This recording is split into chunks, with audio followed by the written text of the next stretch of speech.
sa ating pong pag-aaral ng salita ng Diyos, ito po ay continuation ng ating pong pinag-aaralan noong nakaraang linggo. Ano po yung ating pinag-aaralan noong nakaraang linggo, mga kapatid? Conform but not transform. Nakikiayon, ngunit hindi naman nababago. Yon. So ngayon po, tayo po ay nasa pangalawang bahagi na at ito po ay pinamagatang the evidence that you are truly changed by God. Okay? So, sa ating palamang pong paksa, ay meron na po kayo dyan agad mapapansin. So by the way, ang layunin po ng ating pag-aaral ay maipaunawa po sa mga nabautismuhan na at sa mga hindi pa nababautismuhan kung ano po ba ang ibig sabihin ng binago. Okay? So ngayon po, the evidence that you are truly changed by God. Pansinin niyo po ang salitang evidence. Lahat po tayo ng mga tao, mga kapatid, bago maniwala ay naghahanap ng ebidensya. Amen. Hindi lahat ng babaeng nakatalikod na mahaba ang buhok ay babae. Nangangailangan ng ebidensya. Kapag nakatalikod po ang isang babae may mahabang buhok, dati babae agad ang masasabi mo. Pero sa panahon po natin ngayon, hanggat hindi mo maharap yan, pare, hindi ako maniniwala. Naghahanap ka ng ebidensya. Nakuha ninyo, mga kapatid. Pagharap, babae pa, mas babae pa sa babae. Hindi pa rin ako maniniwala, pare, hanggat di nagsasalita. Diba?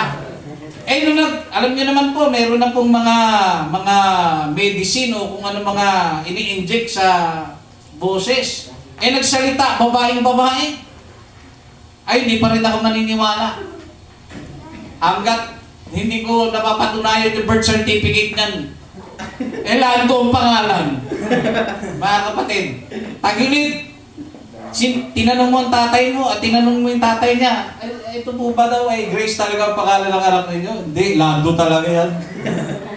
So, bagsak siya sa tinatawag na ebidensya. So, ngayon, susunod naman. Change. Okay? May tinatawag na transgender, di ba? Halimbawa na naman po sa pagpapapalit ng kasarian. Lalaki, nagpapalit ng pambabae. Paano nyo po malalaman na ang isang lalaki ay nagpa-opera siya ng pambabae? Paano po? Di ba nagpapalagay po sila ng dibdib? Nagpapahaba ng buhok.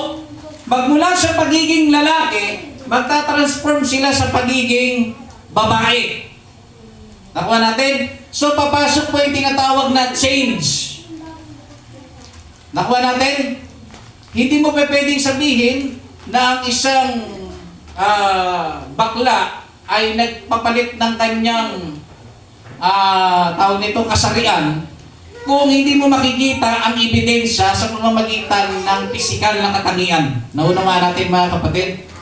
Naunawaan po ba natin? So ako po yung nagbibigay lamang po ng halimbawa. No, hindi po ako yung sinasabi pa, mga kapatid, na nagdi-discriminate. Ito po kasi ay realidad na nagbibigay lamang po ako ng halimbawa. So kapag ang isang lalaki ay nagpapalit ng gender, nagpalagay ng dibdib, siya po ay nag-change na, nabago na siya. Magmula sa pagiging lalaki, hindi ka na maniniwalang lalaki siya kasi nagpabago na siya. Okay? So ngayon, evidence at yung change. Ngayon, ito po. The evidence that you are changed. You are truly, ang ginamit po dyan. Kasi hindi po lahat ng nagsasabing mahal nila ang Diyos ay nabago na ng Diyos.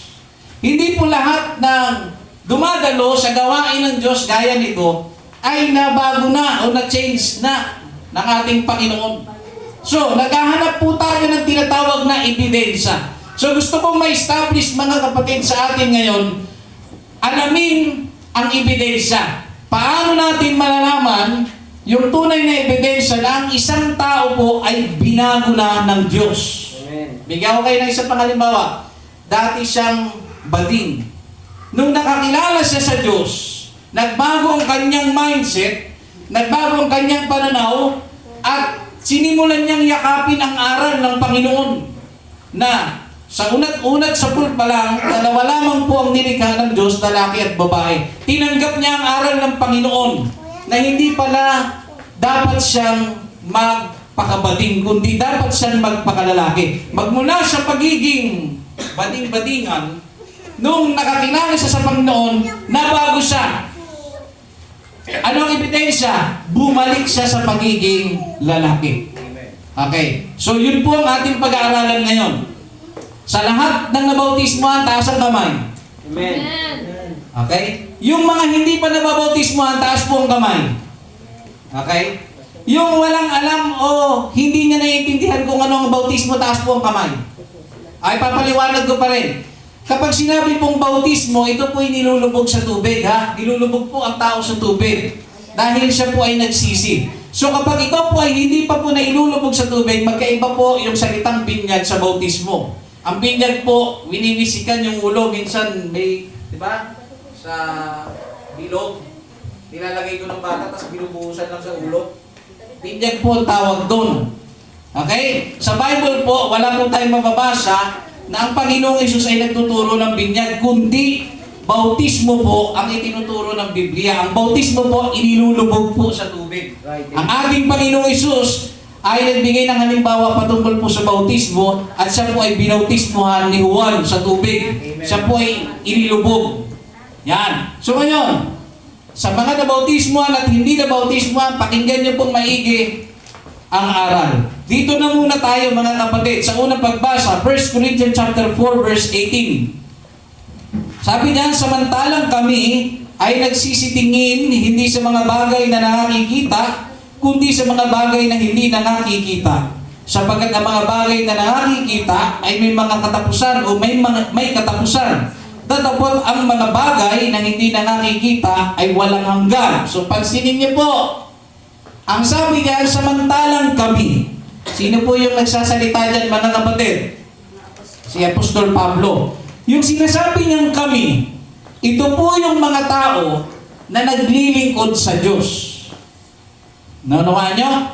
Sila po yung binago na ng Diyos. May ebidensyang binago sila ng Diyos. Sabi niya, samantalang kami nagsisitingin hindi sa mga bagay na nakikita ng mata. Ano po ba ang mga nakikita ng mata po natin, mga kapatid?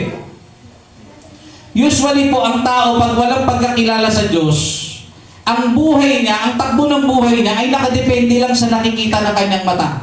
Magiging masaya lang siya kapag may nakikita siyang mga magagandang bagay sa kanyang buhay. Magiging satisfied lang siya kapag meron siyang tinatanggap. Ganyan po ang tao. Hindi rin po sila makapaglingkod sa Panginoon at magbigay ng oras sa Diyos para sumimba dahil ang nakikita ng kanilang mga mata, ang pagpunta sa simbahan ay boring. Ang pagpunta sa simbahan ay isang bagay na kung saan ay hindi naman ganun kahalaga. Kaya kung mapansin ninyo, iligid-ligid po ninyo ang inyong mga mata. Maraming mga tao, wala talagang panahon sa Diyos. Amen. At hindi po natural sa tao, pag gising niya, gusto kong makilala ang Diyos. Gusto kong magsimba. Hindi po natural sa tao yun. Kaya lang po tayo nagsisimba dahil mayroong pong nag-iimbita sa atin. Yan po ang katotohanan. Hindi po natural sa tao na hanapin niya ang Diyos at maglingkod siya sa Diyos. Amen. Naunawaan po natin? Bakit po? Sapagkat ang mga tao po ay nakatingin sa mga bagay na nakikita ng mata. Kung saan masaya, dun siya. Ano po yung mga nakikita ng mga mata? Problema. Pag may problema, hindi makapaglingkod sa Diyos. Ano pa po nakikita ng mga mata? Yung mga pagsubok, yung mga sakit o karamdaman. Hindi makapaglingkod sa Diyos dahil sa mga pagsubok na ito. Ngayon mga kapatid, ang sabi diyan, kundi sa mga bagay na hindi na nakikita. Nakatingin daw po sila doon sa mga bagay na hindi nakikita. Ano po ba ang mga hindi nakikita? Nakatingin po sila na sila po habang nabubuhay sa lupang ibabaw, tinitingnan po nila na sa kanilang pamumuhay, sa oras na sila po ay mamatay, nandun po sila sa kaharian ng Diyos. Amen. Yun ang tinitingnan nila. Kaya nagpapakabuting tao sila. Hindi po sila nagpapakasama. Gumagawa sila ng mabuti sa kapwa. Kaya nga po panay po sila ng pag-iimbita sa mga tao eh. na magbalik loob kayo sa Diyos kasi nakatingin po sila sa mga bagay na hindi nakikita ng ordinaryong tao. At tinitingnan po nila langit. At tinitingnan po nila yung pag-asa sa Panginoon. Yung mga pangako ng Diyos, yun po yung nakikita ng kanilang mga mata na hindi po nakikita rito sa lupa. Amen. Ngayon po, sa ating pong pagpapatuloy, mga kapatid, sapagat ang mga bagay na nakikita ay may katapusan. Tingnan ninyo mga kapatid, may katapusan po lahat. Lahat ng ligaya nyo, lahat ng kasiyahan natin, mayroong katapusan. May bago kang cellphone, di ba? Sobrang saya mo, bagong padala. Apple daw uno. Masaya ka niyan, isang araw, 2 araw. Pagdating ng 1 buwan, lipas ang ligaya mo dyan. Amen. Bakit? Lahat po ng kasiyahan, humuhupa. Right. Tapos yung mga panahon na kung saan kayo po ay nakakaramdam ng pag-ibig sa inyong kapwa, crush nyo siya, kinikilig-kilig ka pa, lumilipas din po yan. Amen. Yung mga panahon na gagawin kong lahat, pag naging kami, talagang ako na ang pinakamasayang tao sa buong mundo. Eh nung naging sila, 1 buwan lang ang saya-saya niya. Makalipas ng mga ilang pang mga araw, nabibisit na siya. Bakit? Totoo po yun. Ako po ang isang patunay. May isa pong tao, akong kasama ko po yun sa pananampalataya dati. Sabi niya, pag sinagot daw siya ng isang kapatid, siya daw ang pinakaswerteng tao sa buong mundo. Alam niyo po ba, hiwalay na po sila. May mga anak po sila. Kaya totoo po sinasabi ng Biblia, ang nakikita ng mga mata, may katapusan po yan. Amen. Hindi po ba? Ngayon po, datapwat ang mga bagay na hindi na nakikita ay walang hanggan. Pag-asa, pagpatuloy kang umaasa sa Diyos, walang hanggan po yan. Sumunod pong talata, Colossians chapter 3, verse 2. Ilagak ninyo ang inyong pag-iisip sa mga bagay na nangas sa itaas, huwag sa mga bagay na nangas sa ibabaw ng lupa. So maliwanag po, ang ating daw pong isipan, kung the way po tayo mag-isip, dapat iniisip po natin sa mga bagay na pang-itaas. Ano po ibig sabihin? Kapag ikaw po ay nakakilala na sa Panginoon, ang iniisip mo lagi kung paano maliligtas ang kapwa mo. Amen. Kung paano mo sila mai-invite papalapit sa Panginoon, kung paano sila mababago ang kanilang buhay, gaya ng pagbago ng Diyos sa buhay mo. So yun yung iniisip mo, yung mga bagay na nasa itaas, yung magbibigay ng kaluwalhatian at kapurihan sa ating Panginoon. Okay? At marami pang bagay. So dito po tayo mga kapatid, key evidences of true change. Since na ating pinag-aaralan, the evidence that you are truly changed by God, tingnan natin yung mga evidences, mga kapatid, na talagang binago ka na ng Diyos. Mga kapatid, hindi po lahat na nagsasabing kilala nila ang Diyos, naiintindihan bakit po sila nagtataas ng kamay. Gusto ko maintindihan ninyo. Hindi po lahat na nagtataas ng kamay ay nagpupuri sa Diyos. Yung iba ay napipilitan. Yung iba dahil ang dami na nagtaas na ng kamay, no choice na siya, tumaas na rin siya ng kamay. Okay? Hindi po lahat ay nakakaunawa ng tinatawag na panalangin. Hindi po lahat ng taong nananalangin ay naiintindihan kung bakit siya nananalangin. Amen. Ngayon po, dito tayo sa evidence. Marami kasing tao ang pwedeng mag-claim o mag-ari na Christian ka ba? Pag tinanong kayo ba'y naniniwala sa Panginoon? Amen, di ba? Pag hiningan kayo ng ebidensya, sige nga, kung talagang naniniwala ka sa Panginoon, patunayan mo. Pag tinanong kayo, Christian ka ba? Pag sinabi mo nga po, patunayan mo nga Kristiyano ka. Kasi hanapan ka ng ebidensya. Ngayon po, mga kapatid, sa tanong pa lang, sa isang tanong pa lang na naniniwala ka ba sa Diyos, at sinabi mo oo, at hanapan ka ng ebidensya, baka pumalpak ka kapatid. Kasi kung naniniwala ka sa Panginoon, dapat may takot ka sa Kanya at naglilingkod ka sa Kanya. Amen. Hindi ka dapat nakikita sa oras ng gawain ng Diyos, nasa sugalan ka, nasa party-party ka, nandoon ka sa siraan ng buhay.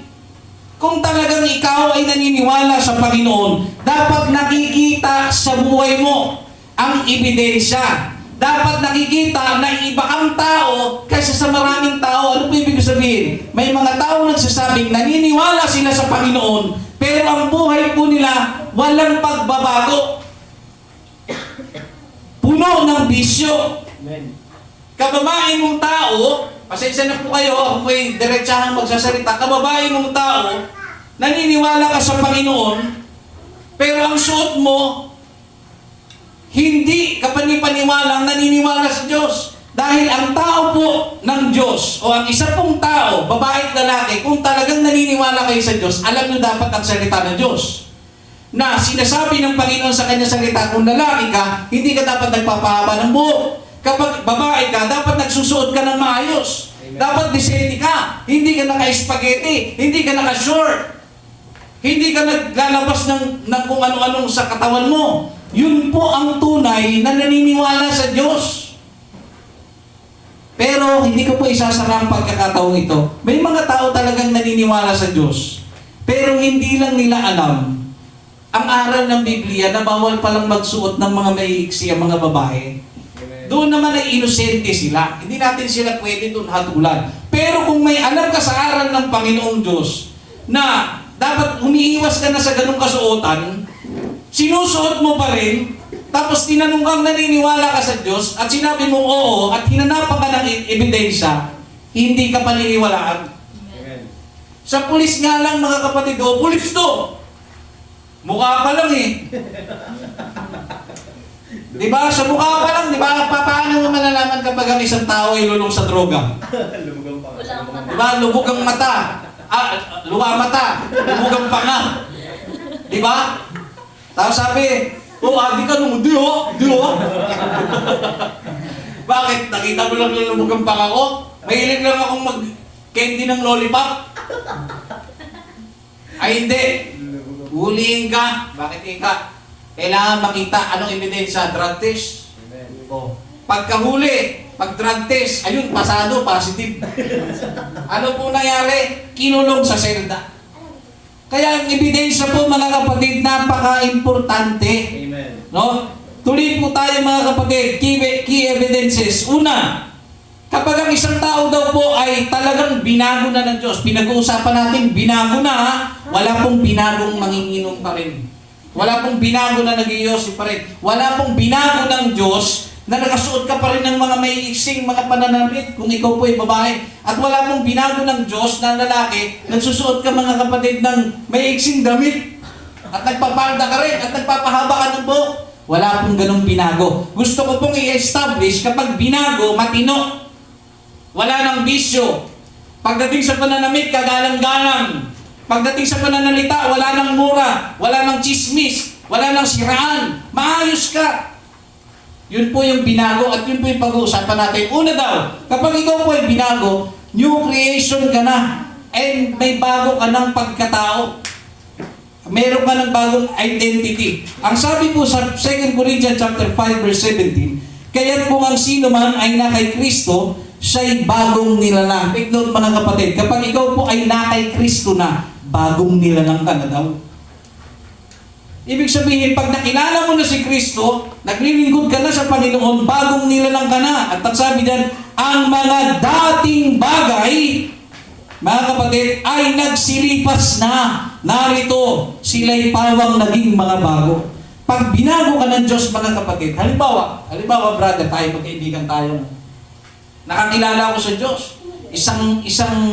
Isang araw, nasumpungan ko ang Diyos. Ay, ganun pala ang aral ng Diyos. Nagpabautismo ako ngayon at nagsisi ako. Kinabukasan, nagkasalubong kami. Ang pagkakakilala niya sa akin, halimbawa, ay manginginom pa rin. Pero nung Lunes, hindi kami magkasama. Nakakilala ko sa Diyos. Nasumpungan ko ang aral ng Panginoon. Nagbago ko, binago ko ng Diyos. Nagpabautismo ako. Pagdating ng Martes, halimbawa, nagkita kami. Pre, inom tayo. Ay, hindi na. Binago na ako ng Diyos. Kasama lang kita kahapon. Diba? Maghahanap siya ng ebidensya. Pero ako, bilang isang araw pa lang na nagbabago, mahirap patunayan yun. Amen. Pero saan mo sisimulan? Sa pagtanggi sa mga dati kong ginagawa. Amen. Inom tayo, pre. Pre, alam ko hindi ka maniniwala sa akin, pero ayoko na. Ayoko na, gusto ko na magbago. Siyempre, may isip ko ito. May sapi ito ah. Sumunod na araw, invite ulit siya. Inom tayo, pre. Hanggang alam niyo yun, tatatak sa isipan ni brother na, ano mayroon dito? Dati kasama ko to sa inuman. Pag inalok ng Yossi, ang takaw. Pagdating sa inuman, ayaw mag-ambag. Pero bakit ganun? Parang anong mayroon? Diba? Sisimulan mo ngayon hanap ng ebidensya. Ano kayo nangyari dito sa tao rito? Hanggang sa dati mong, dati kami, kung magsuot-suot kami, mga yung mga hip-hop talaga. Mga kung ano-ano mga suot. Nagbago na rin ang aking suot. Halimbawa, naging simpleng pananamit na lang din. Diba? Yung dati kong hilig, yung mahilig ako, halimbawa sa mga bling-bling, mga kung ano-anong mga kwintas-kwintas, tapos mga malalaking sing-sing, inalis ko na rin sa buhay ko. Dahil inisip ko sa sarili ko, kung magbabago ako, kailangan makita ang ebidensya sa akin. Ngayon, nagbago na ako. Pagkalipas ng maraming taon, ang dating pagkakilala sa akin ng mga tao, halimbawa si James na Lasingero, ay mawawala na. Yun yung sinasabi mga kapatid, ang sino man ay na kay Kristo, siya'y bagong nilalang na. Sa mata ng Diyos, bago ka na. Kahit sabihin pa ng lahat ng tao sa mundo, kapitbahay mo, magulang mo, ikaw pa rin yan, hindi ako maniniwala sa iyo, mamamatay ka na lang. Hindi ako maniniwala nagbago ka na. Pero sa mata ng Diyos, bago ka na. Amen. At ang sabi niyan, ang dating bagay ay lilipas na. Yung dati mong pagkatao, mawawala na po yun. Amen. Yun po ang tunay na binago ni Kristo. Pero kapag sinabi mo, Christian ako, nabautismuhan na ako, pagdating Lunes, Martes, Merkulis, Huwebes, Biyernes, kung wala ka sa tungkitan, nasasabuhan ka, kung wala ka sa sabuhan, nandudong ka, nambababae ka, nagbabar ka, etc., nanloloko ka, scammer ka din.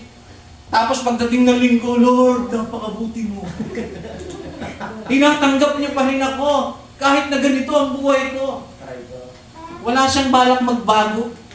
Yan. Hindi po yung tunay na binago ni Kristo. So maliwanag po, ang tunay na tao na nakakilala at naglilingkod sa Panginoon, yung mga dating makasalanang buhay, mawawala na po yun sa Kanya.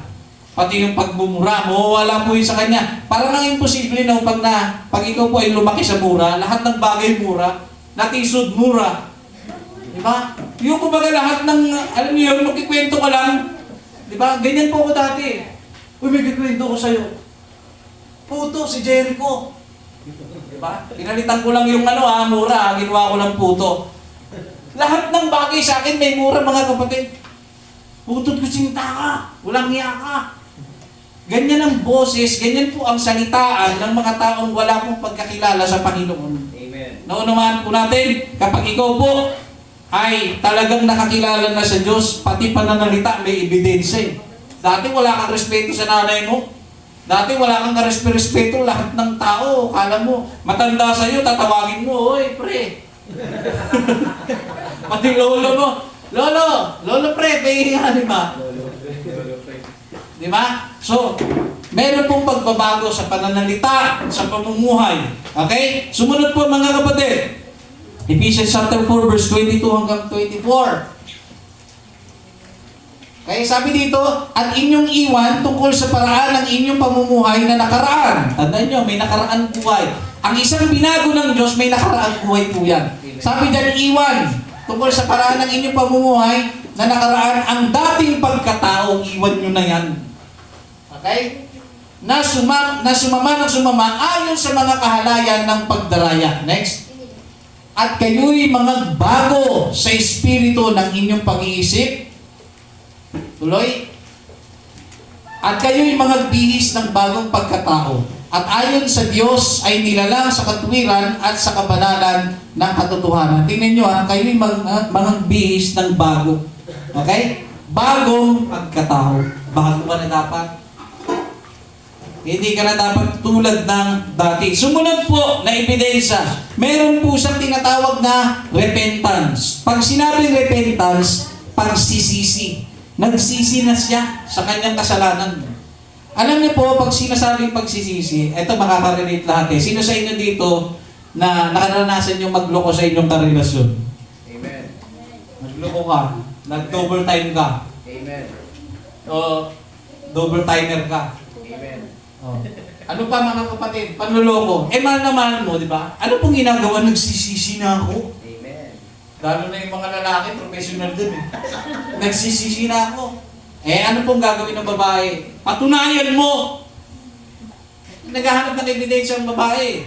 Patunayan mo kung talaga nagsisi ka. Kasi pag nagsisi ka, pag sinabi kasi pagsisisi, hindi mo na uulitin yung ginawa mo. Yung dahilan ba't kayo naghiwalay, hindi mo na uulitin yun. So kung naghiwalay kayo dahil sa pambababae mo, nagsisisi ka, hindi mo na uulitin yun kasi yun yung dahilan kung ba't kayo naghiwalay. Ganun din. Ano po ba yung pagsisisi? Para makapagbalik loob tayo sa Diyos, kailangan natin magsisi at hinahanapan tayo ng Diyos ng ebidensya. Kailangan natin magbago. Tigilan na po natin mga kapatid ang bisyo. Ha? Magsimula tayo dyan mga kapatid, sa mga kalalakihan, kababaihan. Tigil-tigilan na po natin ang bisyo. Wala pong mabuting na idudulot yan. No, sigarilyo ka, kakasigarilyo mo mga kapatid. Ang ending kasi niyan, hindi papuntang langit. Amen. Papunta po yan sa sakit sa baga. Tapos pag nagkasakit ka na sa baga, Lord, tsaka ka lang tatawag sa Panginoon. Buti kung maawa pa sa iyo ang Diyos. Kasi sa totoo lang, hindi dapat marbles ang tawag mo dyan pag bibili ka eh. Pabili nga pong kamatayan. Kasi pinapatay mo sarili mo eh. Araw-araw mong ginagawa yan, kapatid. Naunawaan po natin. Ang bisyo, hindi papuntang langit yan, hindi papunta sa Diyos yan. Papunta po yan sa impyerno. Kaya kung gusto mo makarating sa kaharian ng Diyos, pagsisihan mo. Huwag mo nang babalikan yan, kapatid. Amen. Sa akin nga, nung kami po, nagsisi kami, dalawa kasi kami kaibigan ko, Brother JR. Bago kami nagpabautismo, nag-inom muna kami. Nag-inom. Lahat ng ginawa namin yung dati namin ginagawang bisyo. Kasi ang katwiran namin, bukas magbabago na kasi tayo. Magpapabautismo na tayo, lubos-lubusin na natin to. Ala kahit dito, kamadaling araw po kami. Pagkatapos, kinabukasan, nagpabautismo kami, linggo ng hapon. If I'm not mistaken, linggo po ng hapon. Pagdating ng gabi, ang daming sigarilyo dun sa bahay nila, yung may isang paketeng sigarilyo dun. Sinubukan ko siya. Kasi ako wala na talagang balak eh. Nung nagdesisyon akong i-stop ko na to, dahil nagpabautismo na ako, seryoso ako doon. Sinubukan ko siya, kinuha ko yung Miller, may Miller pa nun eh, alam ko Miller yun eh. Kinuha ko doon sa ilalim ng TV nila. Tinutokso ko siya. There. Wow. Tinutokso ko siya, pero ako wala na akong balak. Nagkakaano kami, nagkakahamunan kami. Oh. Ang ginawa ko, kunwari isindihan ko. Sana una siya nagsindi. Sabi ko, wala, nagsigarilyo.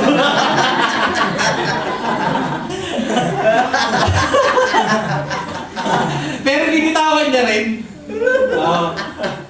Yun yata yung huli. Yung huli na init-it niya lang. Pero sinubok ko lang talaga sa mga kapatid. Kasi nung panahon na yun, talagang sa pagkakatanda ko, kahit ako po ay musmus sa edad, 17 anyos po ako nang tawagin ng Panginoon. Talagang inano ko, hindi na ako babalik. Hindi na ako babalik, dire-diretso na to. Yan. So may mga pagsubok man na dumating, may mga kamuntikan ng tumalikod sa Diyos, pero ang awa ng Diyos nariyan. Kaya hanggang ngayon mga kapatid, narito po ako at narito po ako sa inyong harapan. Amen. No? Dahil po yan sa kaawaan ng ating Panginoong Diyos. So iwan na ang dating pagkatao at magsisi. Sabi sa Acts chapter 3 verse 19, sabi diyan, kaya nga, mangagsisi kayo. Sino po ang sinasabihang mangagsisi?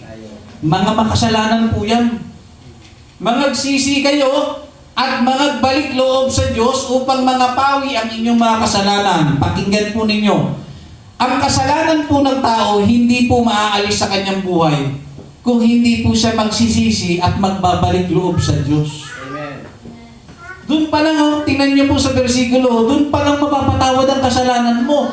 Pag nagsisi ka, at babalik ka na sa Panginoon, hindi ka na babalik sa dati mong pamumuhay.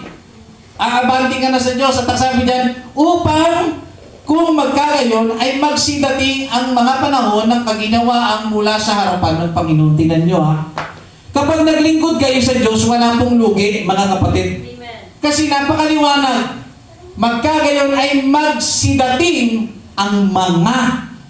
Plural po yan, hindi po yan singular lang. Ang mga, marami po yan. Mga panahon ng kaginhawaan mula sa harapan ng Panginoon. May maginhawang buhay pong naghihintay sa taong magsisisi, magbabalik loob sa ating Panginoon. So maliwanag po yan. Sumunod po na talata. Paano po ba magsisisi? Ngayon, sabi na ni Apostol Pedro, magsisi kayo at kayo'y o kayo ay mga pabautismo. Naunawaan ninyo mga kapatid. Kapag inatras niyo po yan sa 37, pababa, nagtanong kasi dyan ng mga tao. Sabi nila, ano po bang dapat namin gawin? Ang sabi ni Apostol Pedro, mga kapatid, magsisi kayo at mga bautismo. Amen. Okay? Pag nagsisi ka sa kasalanan mo, hindi ka na babalik sa dati mong pamumuhay. Pagkatapos mo magsisi, ang next step na gagawin mo, magpabautismo ka. Para ikaw po ay patawarin. Kasi ang ebidensya ng taong nagsisi, siya po ay nagpabautismo. Amen. Yan. Sabi yan, magsipagbautismo ang bawat isa sa inyo sa pangalan ni Jesucristo. Amen. Sa ikapagpapatawad ng inyong mga kasalanan at tatanggapin ninyo ang kaloob ng Espiritu Santo. Tingnan ninyo ha, pag nagsisi ka, nabautismohan ka sa pangalan ni Jesus, sabi dyan, mapapatawad ka na ng Diyos.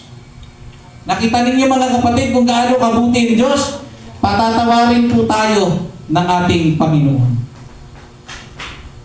Mga kapatid, sino sa inyo dito, sa mga bisita ang hindi pa nababautismuhan? Alam niyo po ang bautismo po, wala pong bayad dyan. Ang nire-require lang po sa bautismo, patunayan mong nagsisi ka sa Diyos. Amen. Kasi mananalangin ka na luluhod ka sa Panginoon. Sa pagsisisi, hindi mawawala mga kapatid dyan yung pagluha eh. Amen. Kasi yung luha ay ebidensya na nanggagaling sa puso ang pagsisisi mo. Naalala niyo sa Rapid Tulpe in Action, iyak na iyak yung babae, nagsisisi na daw siya, wala man luha. Tinatawanan siya ni Rapid Tulpe eh. Oh, wala naman luha. Di ba? Kasi yung luha, natural kung lumalabas yan pag galing sa puso. Gusto mo na magbago, lumuhod ka sa Panginoon. Panginoon, nakita ko mo sarili ko na kung magpapatuloy ako sa buhay na ito, wala pa ng langit na nag-aantay sa akin. Amen. Bagkus ako pa'y mapupunta sa impyerno. Pero ako'y tao lang din po, Panginoon, may kahinaan, natutukso. Gusto ko na po talagang tigilan ang bisyo ko. Pero mahina po ako. Hinahanap-hanap po ang sigarilyo, hinahanap-hanap ko po ang anak. Tulungan niyo sana ako na sa oras na ito, pag ako nabautismuhan na, ikaw na ang gumawa ng paraan na ako po ay baguhin ninyo. Pinagsisisihan ko na po ang aking mga nagawang pagkakasala. Sa aking magulang, kung ninanakawan ko man ang aking magulang, basta lahat, alam niyo naman po yung mga ginagawa nating kamalian eh. Amen. Ibuhos mo lahat sa Diyos. At sa oras na ito, Panginoon, gusto ko na talagang magbago. Ito po ang aking dalangin sa pangalan ni Jesus. Amen. Pag nagsisi ka na, pwede ka ng bautismuhan. At doon po ilulubog po kayo sa tubig. Hindi po kayo ilulublog. Ilulubog sa tubig. Okay? Pera nga po ako ng 3 upuan. Pasamantalahin ko na po yung pagkakataon.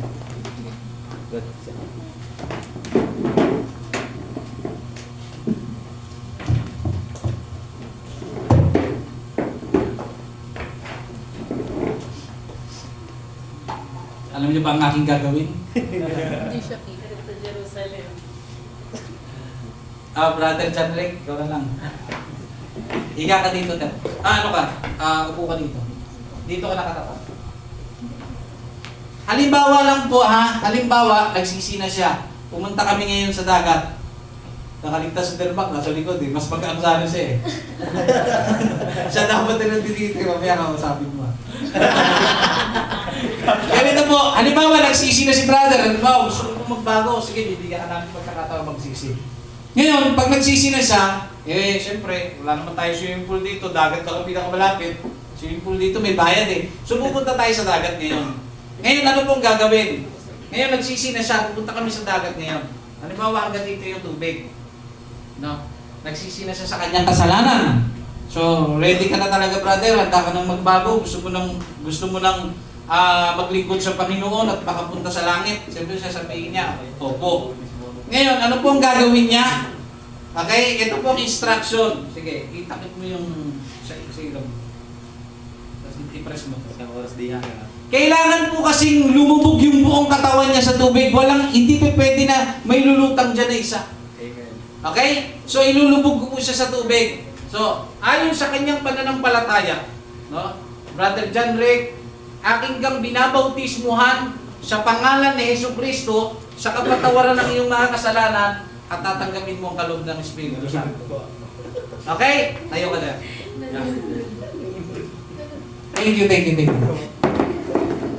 Nakita niyo po mga kapatid, pag-ahon niya po sa tubig, pwedeng sabihin ng mama mo, ikaw pa rin yung kasama niyang isang oras nang nakalipas na lasinggero. Pero pag-ahon mo sa tubig, mga kapatid, tandaan niyo po, nagsisi kayo, pag-ahon niyo po sa tubig, ang sabi ng Biblia, siya'y bagong nilalang na. Amen. Pag alam niyo po, yung sa totoo lang, yung mga tao pong nabautismuhan, ang gaang ng pakiramdam nila pag-ahon nila sa tubig. Amen. Yung mga dating mga sama nila ng loob sa mga magulang nila, dahil ipinagsisi na nila, pag-ahon nila, ang sarap sa pakiramdam. Amen. Parang alam niyo yung feeling na, Panginoon, kunin mo na ako, parang gumamadali ka pa eh. Diba? Kasi ang sarap po sa pakiramdam mga kapatid, pag mas na ikaw po ay nabautismuhan, yan po ang nagagawa ng tao o ng Panginoon kapag ang isang tao po ay nagsisi. Okay? Sa atin pong pagpapatuloy mga kapatid, sumunod po na ebidensya. Love for God and others. Kapag ang isang tao po na nakakilala sa Panginoon, katulad yun, nabautismuhan na siya, magkakaroon ng ebidensya. Ano po yung ebidensya? Magkakaroon siya ng pagmamahal sa Diyos at sa kapwa. Okay? Ang sabi po sa John chapter 13 verse 32, sa ganito'y makikilala ng lahat ng mga tao na kayo ay aking mga alagad kung kayo'y may pag-ibig sa isa't isa. Okay? Ang nagsasalita po dito ay ang ating Panginoong Hesus. Ang kausap niya po dyan, hindi po mga lasinggero, hindi po mga masasamang tao. Ang kausap po niya dyan, mga taong naglilingkod sa Kanya. Mga nagsisi na, may ebidensya na nagsisi. Ngayon po, ang sabi niya dyan, mga kikilala ng lahat ng mga tao. Tumutukoy po siya sa lahat ng mga tao, yung mga taong hindi po nabautismuhan. Amen. Okay? Tutukuyin ko po ha, makikilala ng lahat ng mga tao. Yung unang mga tao na tinutukoy dyan, mga taong hindi nakakilala sa Diyos. At sumunod dyan, na kayo, yung mga taong bukod na naglilingkod sa Panginoon. So makikita ng mga tao na kayo'y aking mga alagad, hinihingian ng ebidensya ha, kung kayo'y may pag-ibig sa isa't isa. Kung nagmamahalan tayong magkakapatid, makikita ng lahat na tayo talaga ay tunay na mga alagad ng Diyos. Nakuha ninyo mga kapatid? Meron ba naman nagmamahalan na magkapatiran? Nanonood ka lang ng TV, uuwi na kayo, yung chinelas mo tinatago. Sino sa inyo nakaranas din mga kapatid? Hindi kayo magkakabarkada, tataguan ng chinelas. Diba? Tapos minsan, cellphone pa, tinatago. Pag nahuli, biro lang naman eh. Pero pag hindi, nakalusot, swerte. Mga kapatid. Ha? Kung talagang may pag-ibig tayo sa isa't isa, may pag-ibig po tayo, nagmamahalan po tayo, wala pong mahal kita, kaya nga kita sinusuntok eh. Hindi po ganun yun mga kapatid. Wala pong tao nagmamahal na kaya nga kita mahal eh. Hindi mo ba alam ba't po kayo ninakawan ng nanay mo? Mahal po kayo eh. Hindi po ganun yun mga kapatid. Ang pagmamahal, yan po ay magandang bagay, hindi po nakakaperwisyo. Ha? Hindi po nakakaperwisyo. Sumunod po mga kapatid, kapag ang isang tao po ay binago, siya po ay mayroon tinatawag renewed mindset. Meron po siyang nabagong isip. Nabago na isip niya. Yung dati niyang mga trip na puro ML umagang tanghali gabi. Gamer ka. Sino sa inyo dito gamer mga kapatid? Once na kayo po ay nagsisip na bautismuhan, magbabago na isip mo. Yung tingin mo sa ML, wala na yan sa'yo. Binubura mo pa yung paunang buburay mo sa cellphone mo. Hindi ka na dati ka kasi, nung wala ka pa sa Panginoon, yung mga hilig mo, hindi pa puntang langit eh. Alam naman natin yan eh. Pero nung ikaw po ay nagsisinad na bautismuhan, bago na isip mo. Mas manhawak ngayon ang isip mo. Tapos alam niyo yun, pag naranasan niyo, matagal na kayo naglilingkod sa Diyos, naglalakad kayo, makikita niyo yung mga dati niyong kaibigan. Pila-pila naglalaro ng ML. No? Adik na adik. Gabing-gabi. Napadaan ka, kapatid, napadaan ka. Makikita mo yung reflection mo. Ganito pala ako katanga dati. Hindi, pasensya na kayo sa salita. Ang salita pong tanga ay hindi po masama. Amen. Ang isa pong mababaw na salita ng tanga, walang alam. Amen. Mangmang. Yan po yung sabihin. Yung makikita mo yung sarili mo, buti na lang nakilala ko ang Diyos. Kung hindi, kasama na kong yan mga yan. Amen. Diba? Lakad ka naman sa isang kanto, makita mo yung mga dati mong kasama, nagiinuman, habang nagiinuman, nagda-drugs, makikita mo sarili mo. Makikita mo na, salamat Panginoon, Right. nakaalis ako sa ganitong bisyo. Amen.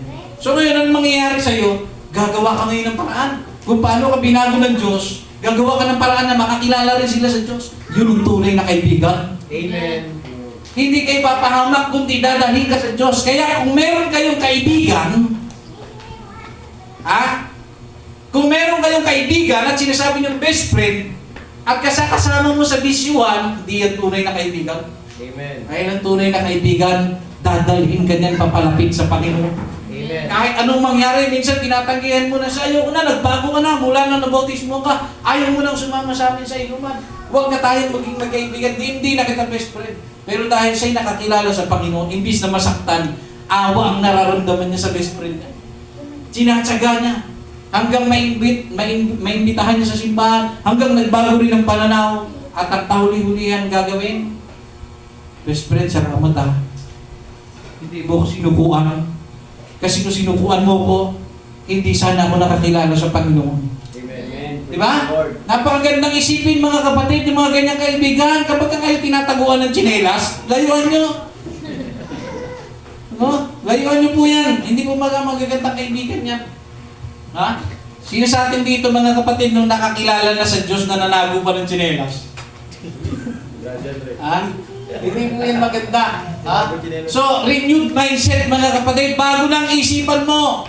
Dati pagka, alam mo yun, halimbawa leader ka ng gang, nakakilala ka sa Diyos. Master, tawag sa'yo, master eh. Pinupakan si ano, patawarin nyo sila. Amen. Hindi nila alam pag na ginagawa. Kung ikaw member, baka umalis ka na eh. Umalis ka sa grupo na eh. I'm fit. Di ba? Akala ko ba dito, wala tayong iwanan, master. Full fight. Kaya nga hindi ko kayo iiwan. Hindi natin sila lalabanan ng pisikanan. Halika kayo, manalangin tayo. Minsan may isip ko, sira mo sa ulo ah. Di ba? Kasi nga bago ng mindset, tatandaan niyo po, iba po ang mindset ng taong binago na ng Diyos. Amen. Hindi po siya madaling mayayaya, inuman, wala yan.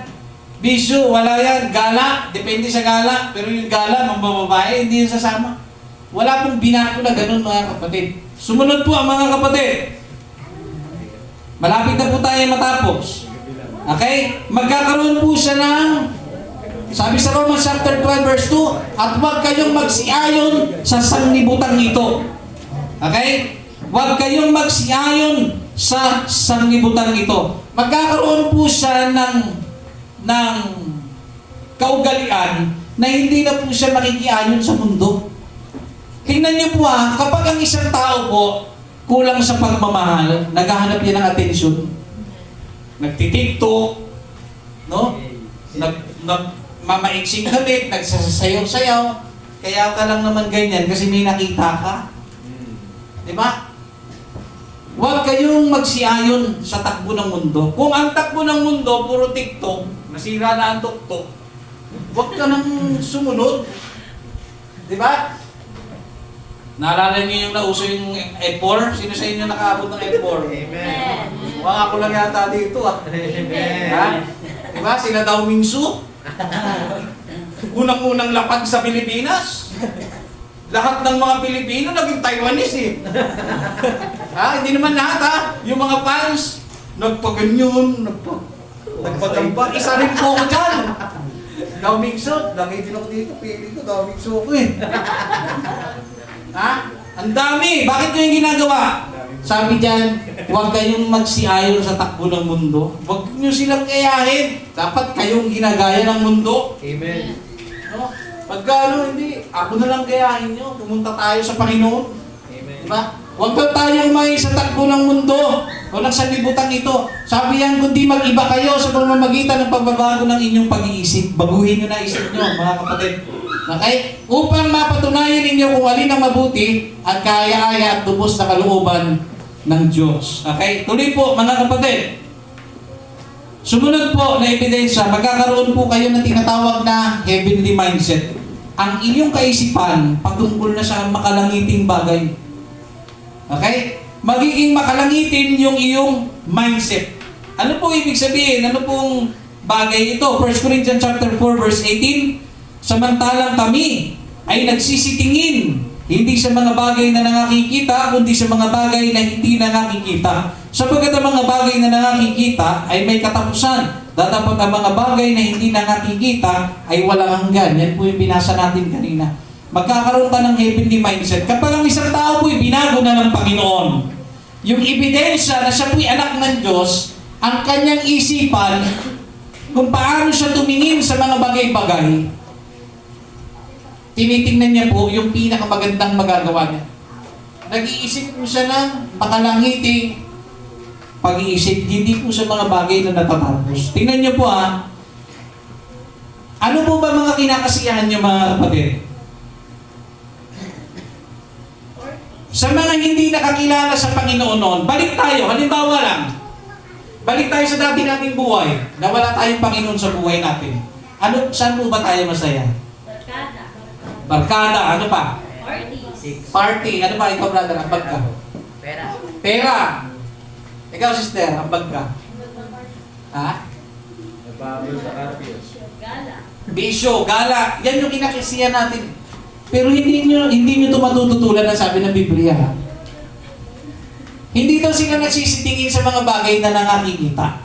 Kasi daw yung mga bagay na nakikita, nararamdaman, nahahawakan, may katapusan, may hangganan.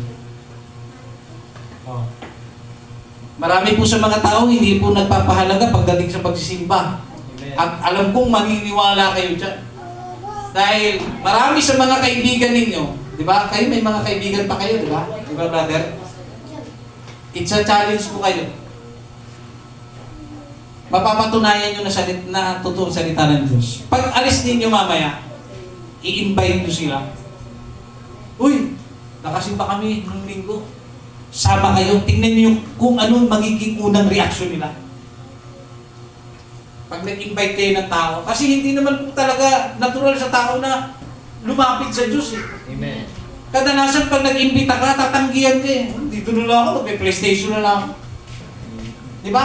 Kasi nga, totoo, yung mga binago ng Diyos, nagsisitingin sila hindi sa mga bagay na nakikita, hindi po sila nag-i-invest ng mga bagay na sa huli, lugi sila.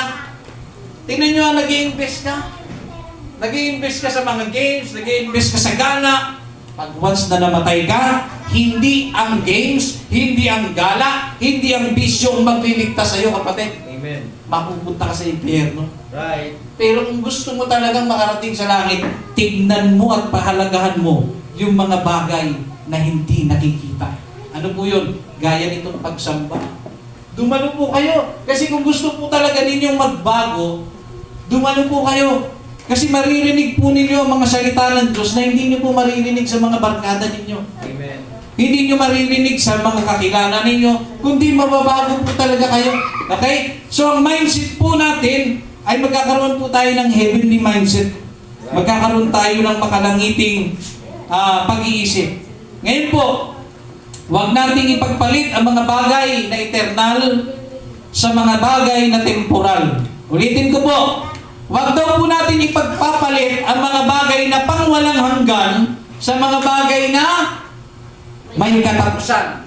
Tingnan ninyo ha, bigyan ko kayo ng halimbawa sa mga kabataan dito. May mga tao po, ito po, nangyayari po ito ha, at possible na mangyari din sa buhay ninyo. Nung nakakilala ka na sa Diyos, halimbawa ito brother, nakakilala ka, o sino man sa inyo nakakilala kayo sa Diyos. Tapos meron kayo halimbawa kasintahan o asawa, nakakilala ka sa Diyos. Gusto mong ibigay ang buhay mo sa Diyos dahil gusto mo talagang maligtas. Nung iniimbita mo na siya, ang mahal mo na yan, pinapakilala mo si Kristo sa kanya na hindi pala tayo aksidenteng nabubuhay sa mundo. Hindi pala tayo nabubuhay para sa bisyo. Nabubuhay pala tayo kasi may purpose pala ang Diyos sa atin. Amen. Gusto pala tayong iligtas ng Diyos at bigyan ng magandang buhay. Amen. Nakilala ko si Kristo. O kung ano man ang tawag mo, mahal o ano, cupcake o ano. O ano ba, cupcake? Cupcake! Copy. Halika. Matulit. Panindigan na natin. Cupcake! Sama ka sa akin. Saan tayo punta? Simbahan. Kaya pala. Kaya pala wala ka ng panahon sa akin. Dahil lagi na lang yan. Pero mo ha, imbis na mansarin natin nung nakaraan, linggo yun, iniis mo ko, nagsimba ka. Ano ba talagang priority mo? Sino ba talagang priority mo? Ako ba o yung simba-simba na yan? Kung ikaw po ay isang taong nakatingin sa mga bagay na nakikita ng mata, na may katapusan, ang pipiliin mo, girlfriend mo. Amen. Bakit? Ayaw mo siyang mawala eh. Pero sabi ng Biblia, ang nakikita ng mata ay may katapusan. Mamamatay din siya. Amen. Magkakasakit din siya. Amen. Ngayon, kung binago na ng Diyos talagang isipan mo, makikita mong diferensya eh. Alam mo, mahal kita eh. Mahal kita, ayaw kitang mawala. Pero wag mo naman sana sa akin tanggalin na paglingkuran ng Diyos na nakilala ko. Amen. Kasi kung sa oras na papiliin mo ko ngayon, kung ang paglilingkod ko sa Diyos at ikaw at hinahamon mo ko, ang Diyos kaya akong bigyan ng isa pang ikaw. Amen. Pero ang Diyos, tanggalin ko sa buhay ko, mawawala ng lahat sa akin. Right. Nakuha ninyo mga kapatid? Dapat nakikita niyo po yun. Huwag kayong matakot iwanan kung ang pagpili ay pagpili para sa Diyos. Amen. Praise the Lord. Tandaan niyo po yan mga kapatid. Dahil ang Diyos kailanman, wala pong pumili sa Diyos na iniwan ng Panginoon. Wala pong pagkatapos piliin niya ang Diyos, mga kapatid, pinabayaan siya ng Diyos. Amen. Tatandaan niyo po kung tataya at susugal ka sa buhay na ito, isugal mo sa Diyos kapatid dahil tinitiyak ko sa inyo, once na ibigay ninyo ang inyong buhay sa Panginoon, Amen. buhay na walang hanggan ang kakamtin po natin. Amen. Huwag po tayong sumugal dito sa mundo mga kapatid, na para bagang pag pinili natin ito, para bagang wala na tayong kamatayan. Lahat tayo, pagkatapos ng buhay na ito, mamatay tayo, haharap tayo sa hukuman ng Diyos. Yes, Lord. Lahat po tayo, mga kapatid. Katakutan po natin ito. Sa oras na nakapila na tayo sa hukuman ng Diyos, huhukuman na tayo ng Diyos, mga kapatid. Paano mo ginamit ang buhay mo? Paano ka namuhay? Tapos nasuri na ikaw ay hindi naglingkod sa Diyos, hindi ka kumilala sa Panginoon, mga kapatid. Nakakalungkot mang isipin, impyerno ang bagsak po ng isang taong ayaw maglingkod sa Panginoon. Amen. Mga kapatid, nais po ba nating maligtas? Amen. Amen. Nais po ba nating baguhin tayo ng Diyos? Amen. Magsisi po tayo. Yan po ang susi. Magsisi po tayo sa ating kasalanan. Bago tayo magtapos, mga kapatid, inuulit ko po, huwag nating ipagpalit ang mga bagay na walang hanggan, gaya ng buhay na walang hanggan, sa mga bagay na may katapusan. Ang sabi po rito, ano po ba yung mga bagay na pang walang hanggan na dapat iniingatan natin? Una, ito po yung buhay na walang hanggan. Huwag mong ipagpapalit yan, kapatid. Once na nabautismuhan ka na sa pangalan ni Jesus, may slot ka na buhay na walang hanggan. Para mapanatili mo siya, ano po dapat gawin? Huwag na kayong babalik sa dati niyong pamumuhay. Amen. Huwag niyo nang babalikan ang makasalanang buhay. Manatili po kayo doon sa kung ano ang tinanggap ninyo. Buhay na walang hanggan. Pangalawa, kaalaman kay Kristo. Alam niyo, pag may alam ka patungkol sa Panginoong Hesus, hindi ka po magiging bobo dito sa mundo. Amen. Kasi, pag may alam ka kay Kristo, tatalino ka eh.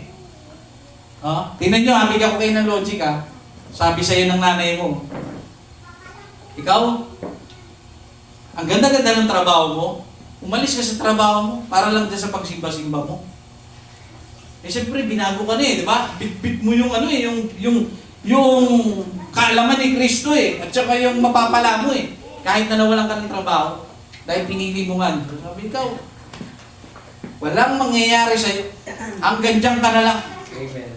Nakatapos ka, degree holder ka, tapos ganyan lang gagawin mo. Simba-simba, ano mapapala mo dyan? Lingkod-lingkod, bubuhayin ka ba ng paglilingkod mo? Pero dahil may alam ka sa salita ng Diyos. Mama, kung ang tingin nyo sa akin, sa ginagawa kong ito ay walang kwenta, sabi mo lang yan. Amen. Pero hindi yan ang sabi ng salita ng Diyos.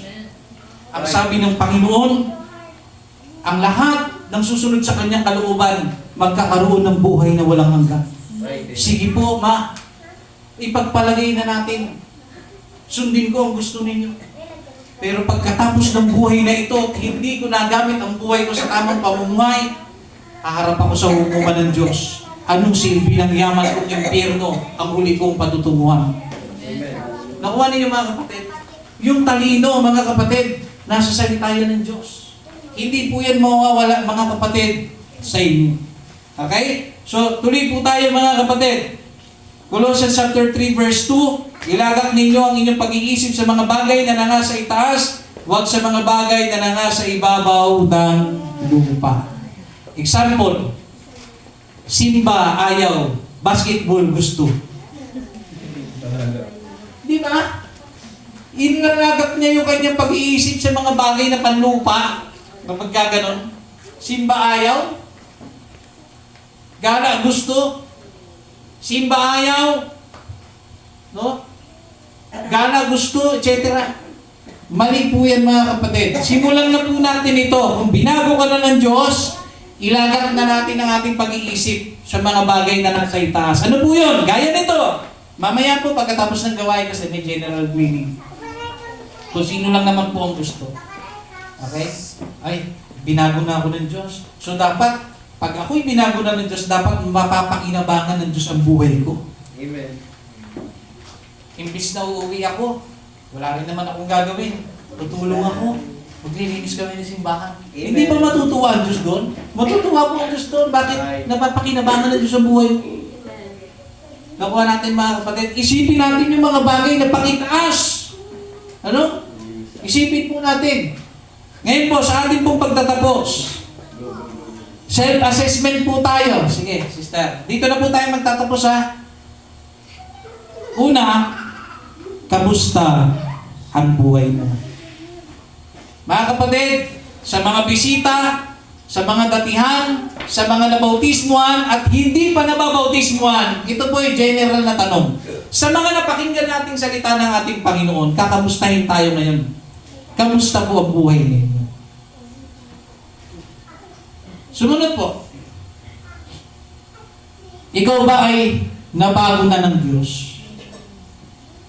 Itong tanong na ito ay para sa mga nabautismuhan. Sa lahat ng nabautismuhan, taas ang kamay. Yan ang tanong sa inyo. Nabago ka na ba talaga ng Diyos?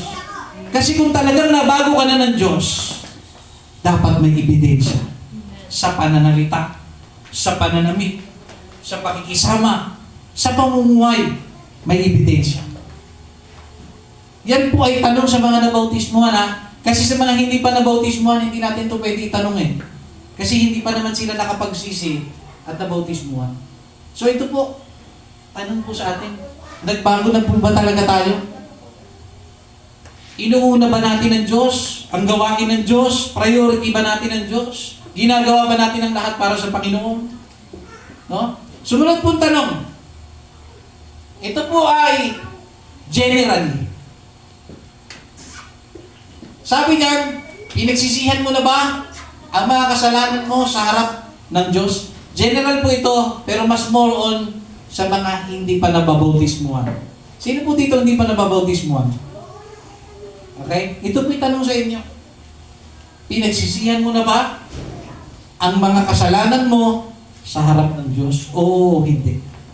Ngayon, kung napagtanto mo sa iyong sarili, ang tagal mong nabuhay, kailangan palang magsisi. Ngayon, kung nagdesisyon kang gusto mong magsisi, tutulungan po namin kayo. Ipapanalangin po namin kayo. At tutulungan po namin kayo kung paano magsisi sa pamamagitan ng panalangin. Bakit po?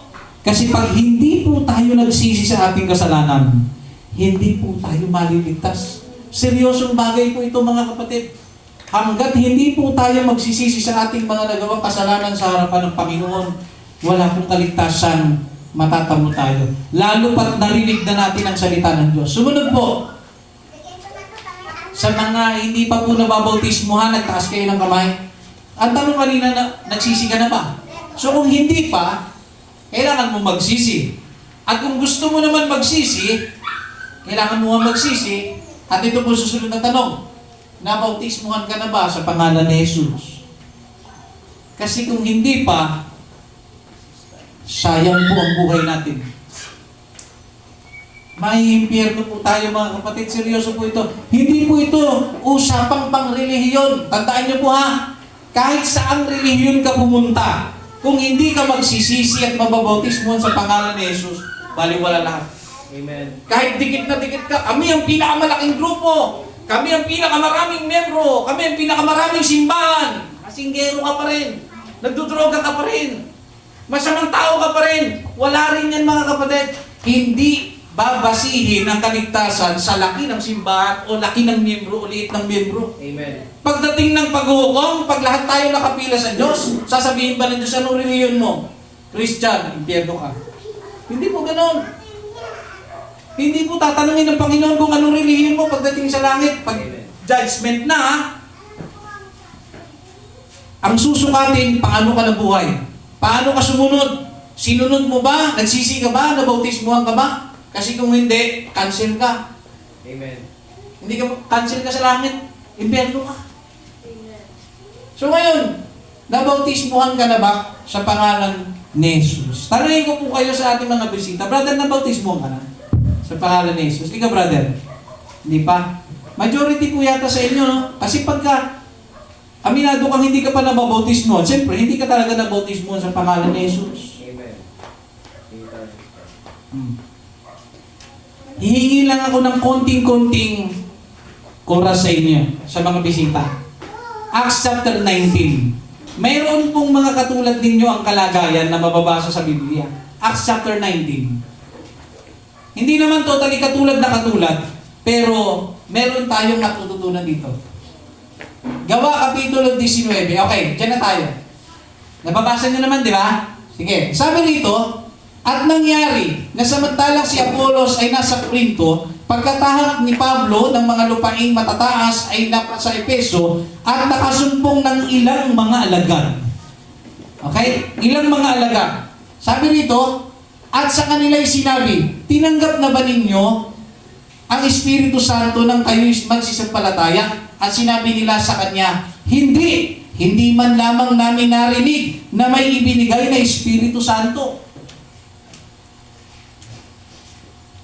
At sinabi niya, kung gayoy, sa ano kayo nabautismuhan? At sinabi nila, sa bautismo ni Juan.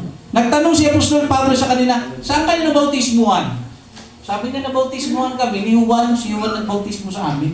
Ang sabi ni Pablo, nagbabautismo si Juan ng bautismo ng pagsisisi na sinasabi sa bayan na sila'y magsisampalataya sa darating sa hulihan niya, sa makatuwid bagay kay Jesus. Number 5. At nang kanilang marinig ito, ay nangagpabautismo sila sa pangalan ni Jesus. Nakita ninyo ha? Nakasalubong lang ni Apostol Pablo yung mga tao, yung mga alagad. Sabi, tinanggap nyo na ba ang banal na Espiritu nung kayo sumampalataya? Sabi nila, hindi pa, hindi namin alam na may binibigay na gano'n. Sunod yung tanong, saan kayo nabautismuhan? Saan kayo? Saan kayo nabautismuhan? Sabi nila, nabautismuhan kami ni Juan. Sabi niya, sinasabi kasi ng talata na magsisampalataya kayo sa darating niya, sa darating na Mesiya. Si Jesus yun na tinutukoy. At nung kanilang marinig yun, ano niya pong ginawa nila? Nagpabautismo sila. Hindi sila nagtanong, ano po bang religion ninyo? Kasi kung Christian kayo, magpabaptize ako. Hindi ganun. Ang sabi dyan, nagpabautismo po sila nung tinanong po sila ni Apostol Pablo. Ganun po kahalaga ang bautismo, mga kapatid. Sa oras na narinig ninyo ang mabuting balita na kailangan magsisi at mabautismo sa pangalan ni Jesus, pananagutan nyo na po. Kung sakaling tanggihan po natin o hindi, yan po ay kalayaan ninyo. Pero hindi po namin kayo tinatakot. Mahal po kayo ng Diyos. Amen. Gusto ng Diyos, maligtas tayo pare-parehas. Praise the Lord. Amen. Pagsisisi, hindi po namin kayo sisingilin. Nagbigay po ako ng halimbawa kanina kung ano po yung proseso ng paglubog. Hindi ko naman po kayo ilulubog. Ayan. Isang oras. Hindi po ganun yun. Iangat po kayo. At tinitiyak ko po sa inyo, kapag nagsisi talaga kayo ng buong puso, at nagpabautismo kayo, nagpasya kayo magpabautismo, at ilubog kayo sa tubig, pag-angat nyo sa tubig, maiintindihan nyo po yung ibig kong sabihin na parang may kakaiba. Parang may nawalang bigat sa buhay ko. Amen. Mararanasan nyo yan, mga kapatid. Totoo po yan, mga kapatid. Ngayon, sa ating pong pagpapatuloy, malapit na po tayo magtapos. Sumunod na tanong.